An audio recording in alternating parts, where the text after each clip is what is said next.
ਪੰਜਾਬ 'ਚ DSP SDM ਲੱਗਣ ਲਈ ਇਹ ਤਿੰਨ ਚੀਜ਼ਾਂ ਬਿਲਕੁਲ ਨਹੀਂ ਕਰਨੀਆਂ। ਜੇ ਕਰੋਗੇ ਤਾਂ ਅਫਸਰ ਲੱਗਣ ਦੀ ਥਾਂ ਆਪਣੀ ਜ਼ਿੰਦਗੀ ਖਰਾਬ ਕਰ ਲਓਗੇ। ਸੋ ਨੰਬਰ 1 ਇਜ਼ ਕਿ ਤੁਸੀਂ ਕਿਸੇ ਦੇ ਕਹੇ ਤੇ ਤਿਆਰੀ ਸ਼ੁਰੂ ਨਹੀਂ ਕਰਨੀ, ਚਾਹੇ ਉਹ ਤੁਹਾਡੇ ਮਾਪਿਓ ਹੀ ਕਿਉਂ ਨਾ ਹੋਣ।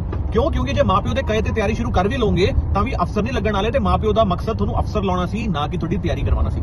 ਜੇ ਤੁਹਾਡੇ ਅੰਦਰੋਂ ਆਵਾਜ਼ ਆਉਂਦੀ ਹੈ ਤਾਂ ਜਾ ਕੇ ਤੁਸੀਂ ਤਿਆਰੀ ਕਰਿਓ। ਕਿਸੇ ਵੀ ਰਿਸ਼ਤੇਦਾਰ, ਭਰਾ ਭੈਣ, ਯਾਰੀ ਦੋਸਤੀ ਜਾਂ ਮਾਪਿਓ ਦੇ ਕਹਿਣ ਤੇ ਤਿਆਰੀ ਸ਼ੁਰੂ ਨਹੀਂ ਕਰਨੀ। ਮੈਂ ਕਿਉਂ ਕਹਿ ਰਿਹਾ? ਕਿਉਂਕਿ ਬਹੁਤ ਬੱਚੇ ਮੈਂ ਕਲਾਸ ਵਿੱਚ ਇਦਾਂ ਦੇ ਦੇਖਦਾ ਜਿਹੜੇ ਐਕਸਟਰਨਲ ਪ੍ਰੈਸ਼ਰ ਦੇ ਕਰਕੇ ਤਿਆਰੀ ਸ਼ੁਰੂ ਕਰ ਲੈਂਦੇ। ਦੂਜੀ ਚੀਜ਼, ਕੋਈ ਵੀ ਇੰਸਟੀਚਿਊਟ ਨਹੀਂ ਜੁਆਇਨ ਕਰ ਲੈਣਾ ਕੋਚਿੰਗ ਲਈ ਕਿ ਚਲੋ ਜੀ ਪੀਸੀਐਸ ਲੱਗਣਾ ਅਸੀਂ ਤਾਂ ਕੋਚਿੰਗ ਤਾਂ ਲੈਣੀ ਪੈਣੀ ਹੈ। ਪਹਿਲਾਂ ਜਾਓ, ਤੁਸੀਂ ਕਿਸੇ ਇੰਸਟੀਚਿਊਟ ਨੂੰ ਮਿਲੋ, ਉੱਥੇ ਦੇ ਮੈਂਟੋਰਸ ਨੂੰ ਮਿਲੋ, YouTube ਤੇ ਦੇਖੋ। ਜੇ ਤੁਹਾਨੂੰ ਪਸੰਦ ਆ ਰਿਹਾ ਇੰਸਟੀਚਿਊਟ ਤਾਂ ਸ਼ਾਰਟਲਿਸਟ ਕਰ ਲਓ, ਹੋਰ 3-4 ਇੰਸਟੀਚਿਊਟ ਵਿਜ਼ਿਟ ਕਰੋ, ਫਿਰ ਜਾ ਕੇ ਆਪਣਾ ਵੈਲ ਇਨਫਾਰਮਡ ਡਿਸੀਜਨ ਲਓ। ਤੀਜਾ, ਤੁਸੀਂ 2 ਤੋਂ 3 ਸਾਲ ਤੋਂ ਜ਼ਿਆਦਾ ਇਸ ਆਪਸ਼ਨ ਲਈ ਨਹੀਂ ਲਾਣੇ।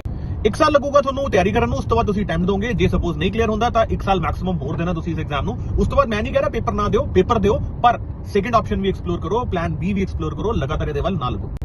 ਇਸ ਐਗਜ਼ਾਮ ਬਾਰੇ ਹੋਰ ਨੌਲੇਜ ਲੈਣੀ ਹੈ ਤੁਸੀਂ ਜਿਹੜੇ ਨੰਬਰ ਸਿਲੈਕਟ ਕਰ ਰਹੇ ਹੋ ਉਹਨਾਂ ਤੇ ਕਾਲ ਕਰਕੇ free career counselling session schedule ਕਰੋ।